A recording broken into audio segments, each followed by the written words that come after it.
నమస్కారం.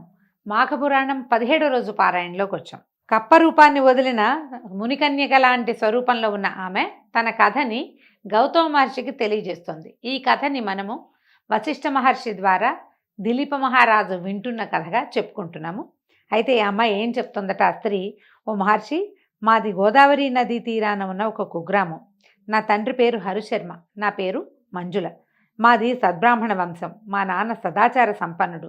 నన్ను కావేరీ నదీ తీరం నందున్న జ్ఞానానందుడు అనే వానికి ఇచ్చి పెళ్లి చేశాడు. నా భర్త వేదాంగ కోవిదుడు, మహాజ్ఞాని. పెళ్లి కాగానే నన్ను అత్తవారింటికి పంపించారు. మా కాపురం 3 పువ్వులు 6 కాయలుగా సుఖంగా గడిచిపోతోంది. ఇంతలో మాఘమాసం ప్రవేశించింది. అంతటి నా భర్త మంజుల, మాఘమాసం ప్రవేశించింది.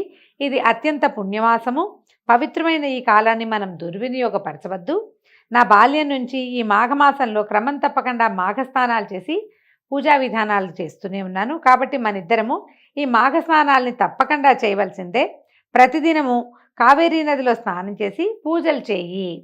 ఈ నెల రోజులు ప్రతిదినము ప్రాతకాలమందే లేచి కాలకృత్యాలు తీర్చుకొని సూర్యోదయం అవుతుండగా నదిలో స్నానం చేద్దాము. నది వద్దనే శ్రీ మహావిష్ణువు యొక్క ప్రతిమను, లక్ష్మీనారాయణుల యొక్క ప్రతిమను ఉంచి పూజ చేద్దాము. ధూపదీప నైవేద్యాదులతో, సుగంధ పరిమళ ద్రవ్యాలతోనూ, పుష్పాక్షతలతోనూ, మిక్కిలి భక్తి శ్రద్ధలతోనూ పూజించి నైవేద్యం ఇచ్చి నమస్కరించి వద్దాము. తులసి తీర్థాన్ని పుచ్చుకొని పవిత్రులమవుదాం. ఇంటికి వచ్చిన పిదప మాఘ పురాణాన్ని, శ్రీమన్నారాయణుని భజనలను చేద్దాం. మాఘ పురాణం చదువుకుందాము, తర్వాత భజనలు చేసుకుందాము. దీనివల్ల మనిద్దరికీ పుణ్యఫలం దక్కుటేగాక నీ 5వ తరం కూడా వర్ధిల్లగలదు అని చెప్పాడు. ఇంత వివరంగా భర్త ఏం చేయాలి, మాఘమాసం వచ్చింది, ఇందులో ఏం చేయాలి, మొదట స్నానం చేద్దాం, తర్వాత నదీ తీరంలోనే పూజ చేసుకుందాం, తర్వాత ఇంటికి వచ్చాక భజన, తర్వాత ఈ మాఘపురాణ శ్రవణం పఠనము చేద్దాం మనం. కానీ ఈ భర్త చెప్పిందంతా విన్న నాకు విసుగు పుట్టింది. ఆ అమ్మాయి చెప్తోందనమాట.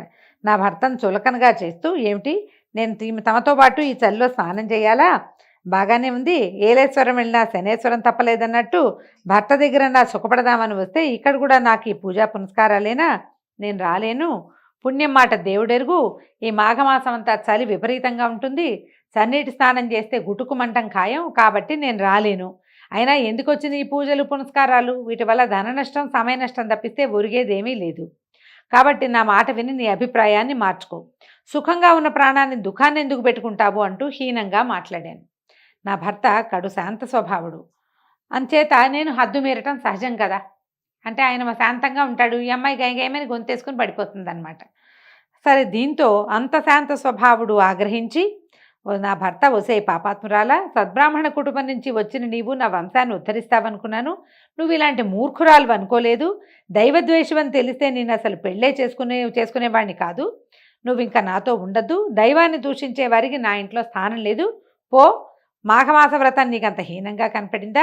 నీ పాపం నిన్ను శిక్షించక మాందు. భర్తనే గౌరవం లేకుండా ప్రవర్తించిన నీవు కృష్ణానదీ తీరమందు రావి చెట్టు త్వరలో మండూకమైపోవద్దు గావక అని శపించాడు. ఆయన పరమశాంత స్వభావుడు. అప్పటి వరకు ఆవిడది ఆడిందాట పాడింది పాటగా నడుస్తుంది. ఏదైనా పూజా పునస్కారము అనగానే ఈ మొత్తానికి ఎందుకు చేయాలి, నేను చేయను, నువ్వు కూడా చేయొద్దు అనేసరికల్లా అంత శాంత స్వభావుడు తిరగబడిపోయి, నువ్వు పోయి కప్పగా పడుండు, నువ్వు మనిషిగా ఉండడానికి నీకు అర్హత లేదని తిట్టేశాడు. తిట్టంగానే నా భర్త శాపం నన్ను భయపెట్టింది. నేను ఎప్పుడూ నా భర్త మొహంలో అంత కోపాన్ని చూడలేదు. గజగజ వణికిపోయాను. నా భర్త పట్ల నేను చేసిన తప్పుని గ్రహించాను. వెంటనే నాకు ఏమైంది, ఆలోచన వచ్చింది, జ్ఞానోదయం అయింది. నాదా, నేను కన్నుమినకగానకుండా ప్రవర్తించాను, మూర్ఖంగా మాట్లాడాను. నా తప్పు మన్నించి నాకు శాప విముక్తిని ప్రసాదించండి స్వామి.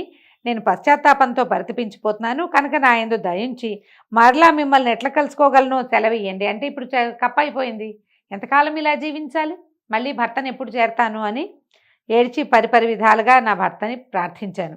కొంతసేపటికి శాంతించిన నా భర్త, మంజుల, శాపాన్ని వెనక్కి తీసుకోవడం సాధ్యపడదు కనుక శాప విమోచనానికి మార్గం చెప్తాను విను. ఉత్తముడైన గౌతమ మహర్షి తన శిష్యగణంతో పుణ్యతీర్థాలలో స్నానమాచరిస్తూ కొంతకాలానికి మాఘమాసంలో కృష్ణానదీ తీరాన్ని చేరుతారు. నువ్వు ఉన్న ఆ చెట్టు కింద, నువ్వు ఏ చెట్టు కింద త్వరలో ఉంటావో అక్కడ మాఘమాస వ్రతాన్ని పూజల్ని చేస్తారు. అప్పుడు నువ్వు ఆయన దర్శిస్తే నీకు శాప విముక్తి కలుగుతుంది అని నా యొక్క శాప విమోచనాన్ని సూచించారు. కావున నేను ఈనాడు మిమ్మల్ని దర్శించిన వెంటనే నా మండూక రూపం అంటే కప్ప రూపం పోయి స్త్రీగా మారాను. నా భర్త చెప్పడం వల్ల మిమ్మల్ని గౌతమ మహర్షిగా భావించాను, నన్ను దీవించండి అని నమస్కారాలు చేసిందట. అంత గౌతమ మహర్షి అన్నాడు, బాలిక, నీ భర్తయు చిరకాలం జీవించి హరినామ సంకీర్తన చేస్తూ మృతి చెందాడు. హరినామ సంకీర్తనలతోనూ మాఘమాస వ్రత ప్రభావం వల్లను ఇప్పుడు నీ భర్త స్వర్గలోకంలో సుఖాలు అనుభవిస్తున్నాడు. నీ భర్త మాట వినందుకు నువ్వంత కష్టపడ్డావో చూసావు కదా. ఈ మాఘమాసం అత్యంత పుణ్యప్రదమైంది కాబట్టి నువ్వు మాఘమాస వ్రతాన్ని చేస్తూ నిత్యము నదిలో స్నానమాచరించి భక్తి శ్రద్ధలతో భగవంతుణ్ణి ఆరాధించు. నీకు శుభం చేకూరగలదు. అనంతి కాలంలోనే నువ్వు ఈ వ్రత ప్రభావం వల్ల నీ పతిని చేరగలవు. నీ పూర్వజన్మ సుకృతం వల్లను దైవ నిర్ణయం వల్లను నీవిప్పటికి నన్ను దర్శించగలిగావు. ఇప్పటికైనా మించిపోయింది లేదు. నిత్యము శ్రీమన్నారాయణుని సేవలో తరించుము. ప్రతిరోజు ప్రాతకాలాన్ని నిద్రలేచి కాలకృత్యాలు తీర్చుకొని నదికి పోయి స్నానం ఆచరించి శ్రీ మహావిష్ణువుని పూజించు. త్వరలోనే నీకు విష్ణు సాహిత్యం సిద్ధించగలదు. అంటే ఈ భర్త ఏమో మరణించాడు, ఈ అమ్మాయికి శాప విమోచనం అయింది. ఇప్పుడు వెళ్ళి చేరడానికి భర్త లేడక్కడ. ఇప్పుడు ఏం చేయాలి?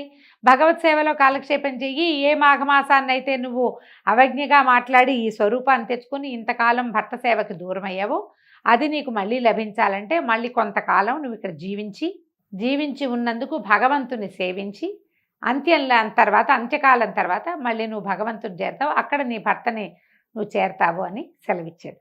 ఎవరైనా ఈ మాఘమాసంలో చెప్పిన ప్రకారం వ్రతం కనుక ఆచరిస్తే వారి సర్వపాపాలు హరించిపోతాయి. శ్రీహరి సంతోషించి మనోవాంఛాఫల సిద్ధిరస్తు అంటూ దీవిస్తాడు. భక్తి శ్రద్ధలతో పూజించి మోక్షప్రాప్తి నొందుము అంటూ హితబోధ చేశాడు గౌతమ మహర్షి. దాంతో ఏం జరిగిందో ఈ అమ్మాయి వచ్చే భాగంలో తెలుసుకుందాము. రేపు ఉదయపు పారాయణలో కలుసుకుందాం. నమస్కారం.